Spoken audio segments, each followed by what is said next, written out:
Hey, now things changed awfully fast for a lot of small business owners who are now trying to figure out how to run their business online. I'm going to keep it real simple today and give you tangible things that you can implement right now and start seeing some real results in organic reach. If you're using Facebook to offer your product, your service, or your business, or just stay engaged with your community, then stay tuned. A few years ago, I left the brick and mortar business behind and I took my business online. I've built my entire business and following right here on Facebook, and I've learned a lot about the algorithm that I want to share with you today. If we haven't met yet, my name is Casey. I am a happy wife and a homeschooling mama of 3 with a love for wellness, building my business online. First things first, let's talk about what Facebook's goals are so that we can take that into account when we're creating our content and engaging with our community. That way we can work cohesively together with the algorithm. What Facebook is ultimately trying to create is community and conversations and keeping eyeballs locked on their platform. So their algorithms are constantly changing and evolving every single day, but knowing that that is their goal with the Facebook platform helps you design your content in a way that fulfills those needs. When you fulfill Facebook's needs and goals, then they will favor you within the algorithm. So when you're interacting on Facebook and creating content for your business, think about ways that you can create community, conversations, and keep eyeballs locked on the screen. What's the best way to do that? It's to create real value for the people that follow you and engage with you, and that leads to conversations, community, and ultimately keeping eyeballs locked on Facebook. And a lot of these things will apply to paid traffic on Facebook, but I recommend mastering organic reach first before you throw any money at it. And just to get your juices flowing on what kind of impact you could possibly have with organic reach, let me show you something that happened to me. There are so many posts that I made that got absolutely no traction and no reach at all, but this post that I made got over 7,000 comments and 143,000 shares. But the best part is that post was shared so far and so wide, and I tagged my group, which is my little business hub on Facebook. I got over 500 requests to join the group and multiple clients just from that post alone. This is just the tip of the iceberg of the power that organic reach has on Facebook. Before we get into these tactical tips that you can use right now to really expand your organic reach on Facebook, I also want to remind you why you have such incredible timing to be bringing your small business onto Facebook. The good news is that everybody is glued to their phones right now, and they are just getting caught in the scroll hole because they're at home and because there's so much going on in the world. And they're scrolling through and seeing bad news, worst case scenario, people fighting, all kinds of negativity on their Facebook feed. So while they're glued to their phone, if you can break up their feed with something that is of value and offers a solution to them, or even just breaks up that scroll with a little bit of positivity, you will be having a positive impact. So let's get into it. And I encourage you to just remember that Facebook is looking for community, conversations, eyeballs, and people are desperately seeking positivity and solutions right now. The first thing to think about is how you're nourishing those connections. Private messages and using Messenger is the absolute best way to instantly boost your organic reach. If you spend time in Messenger right now, that is going to tell the algorithm that you are connected with the person that you're messaging. Remember, the algorithm wants community and connections.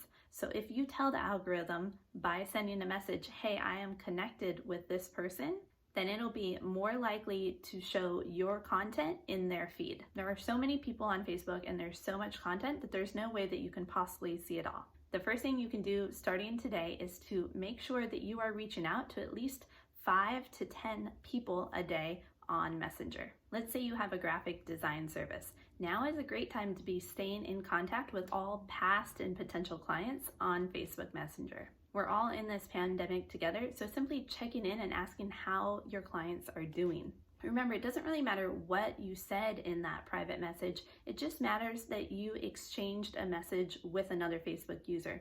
That tells the algorithm that you are connected and to show each other more of each other's content.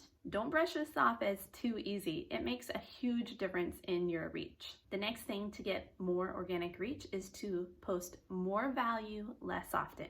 Be more intentional about what you post and post a lot less than you probably are. I see a lot of small business owners that are sharing everything they come across, posting every funny meme that they see, and just flooding their newsfeed. What happens when you're doing that is you're diluting your own quality content and you're actually competing with yourself. If you've got a post that's doing really well, it's getting comments and engagement, and then 10 minutes later you post another post, Facebook has to decide which one it's going to show to your followers. So limit your Facebook profile posts to max 2 a day. Really, 1 a day should be good. And then put more energy and thought into what it is you're posting. If I go to your Facebook profile right now, I should get a real clear picture about who you are, what you stand for, what your values are, and what you offer. If you're using Facebook for business, then everything else is just litter and it's diluting your message.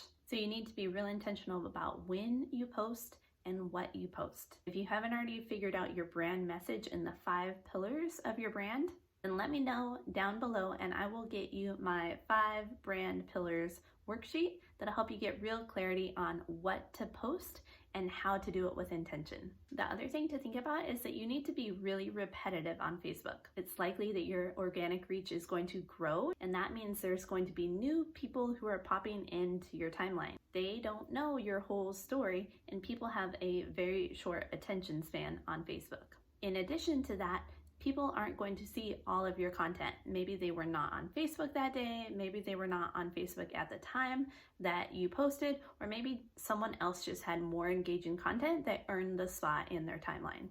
So realize that you need to say the same message over and over and over again in order for people to hear it. If you have a gift box service, like my lovely friend Kim here with Northwest Love in a Box, then you're going to want to rotate through your brand pillars and ask the common questions that might be coming up from a customer. You're going to want to share stories of happy clients. You're going to want to feature the different type of products that are in the boxes. You're going to share beautiful images to show the boxes. Remind people of the different occasions that they might want to order a box. And of course, share the stories of why the business was created in the first place. That's going to give your followers a very robust picture of your business and how to interact with it. So don't shy away from being repetitive. Remember that it takes people 7 to 10 touches with a brand in order to make a purchasing decision. All right, let's say you got an awesome piece of content. It's very intentional, it's very on brand, and you're ready to post. Before you go in and post that bad boy, spend a few minutes priming the Facebook algorithm in your favor. Ways you can do this is go in and comment on other people's posts. Go back and reply to people that commented on your previous post. Get in Facebook Messenger and send PMs. Actively using and engaging Facebook, and I don't just mean scrolling and liking, I actually mean commenting and messaging. The more time that you spend doing that before you post, it's just going to, like I said, prime the algorithm so that it's telling Facebook, hey, I'm interacting with these people. And then if Casey goes and posts something, they'll want to put it up in their feed. Okay, it's live. Don't post and think your work is done and then leave. Stay there for at least 15 minutes and reply back to the people that comment and interact with your post. What happens in those first 15 or 30 minutes really determines to Facebook if it's something that they want to keep up in the news feeds or not. So if someone takes the time to give you some love on one of your posts, make sure you reply back and thank them. Best yet, ask a follow-up question because that keeps the conversation going, and that's what Facebook really wants. I call this little strategy CPR. Comment, post, reply. Okay, I'm gonna scare some people here, but it's tough love time. If you want to maximize organic reach on Facebook, you need to be going live. And there are so many fun things that you can be doing right now. You don't have to just sit and talk to a camera like I am right now. You can do some really creative things to share your business with your community. Check out my cousin Ty here, who runs a Marriott hotel in Vietnam. Now realize that the travel industry just got hosed, but look at how he's leveraging Facebook Lives to keep his community engaged. He's going live on his personal profile and he's tagging the hotel. Every day he's doing a short little live to share the experience, what it's like being in the hotel. What's so cool about this is it's sharing stories, It's very visually appealing, and how many people are not going to want to put that on their bucket list now that they watch these amazing videos of this gorgeous hotel? Remember, you're going for engagement and shares and interactions. If you've got a brick and mortar shop that's just sitting empty right now, why not go live and take us on a tour through your shop? If you've got a restaurant, can you show us behind the scenes in the kitchen while it's not in use? If you've got a clothing shop, can you go in and do try-ons for us so that we can see all the clothes on a body? If you've got a kombucha company, can you go in and show us how the kombucha is actually made? People love to see how things are made and behind the scenes. If your shop is closed, now's the perfect time to show us that. And the last thing I want to share with you today is Facebook stories. This is where the Facebook profile is headed, and so many experts on Facebook algorithm have shown us that stories are where to put your energy. Remember, stories are something that lasts for only 24 hours and then they're gone. So posting at least like 1 to 5 pieces of content in your stories every day so that you always have an active story going on is critical right now. And don't just post an image, but add something like a graphic or some way that they can interact with you. Leave a call to action there. I love the poll feature on stories because it's so easy to just click a button for people as they're scrolling through, and it just starts the conversation. Now, here's my tip for the polls. Make sure you're not asking simple yes or no. If you're asking a question, ask in 2 positives. You only want people to reply back that are your potential target market. For example, tomorrow morning I have a meet and Zoom, and I'm using my stories to let people know about the event and invite them out. So I give a little background information, I talk about what's going to happen on the Zoom, and then on the next story, I leave a poll. Something as simple as, would you like an invite? But instead of putting yes and no, I put in the options of course, or absolutely. If somebody doesn't want an invite, then I don't need to start a conversation with them. They're not my ideal market. But if somebody replies yes or absolutely, then we are already connected in Messenger, and it's easy for me to follow up with a link for them to join. All right, I have an invite for you, but I hope that you got some tangible ways that you can use the Facebook algorithm in your favor right now to expand your organic reach. I know not everybody is focused on how to be more productive right now, but many small business owners don't have a choice and they have to keep their business afloat. So I hope that if you implement these tips, they'll work for you to grow your organic reach on Facebook. Now, I would love to stay connected with you because next week I'm going to talk more about developing your 5 pillars of your brand so that you can take all this information about how to grow your organic reach and make sure you're putting the right content on your wall to attract the right people.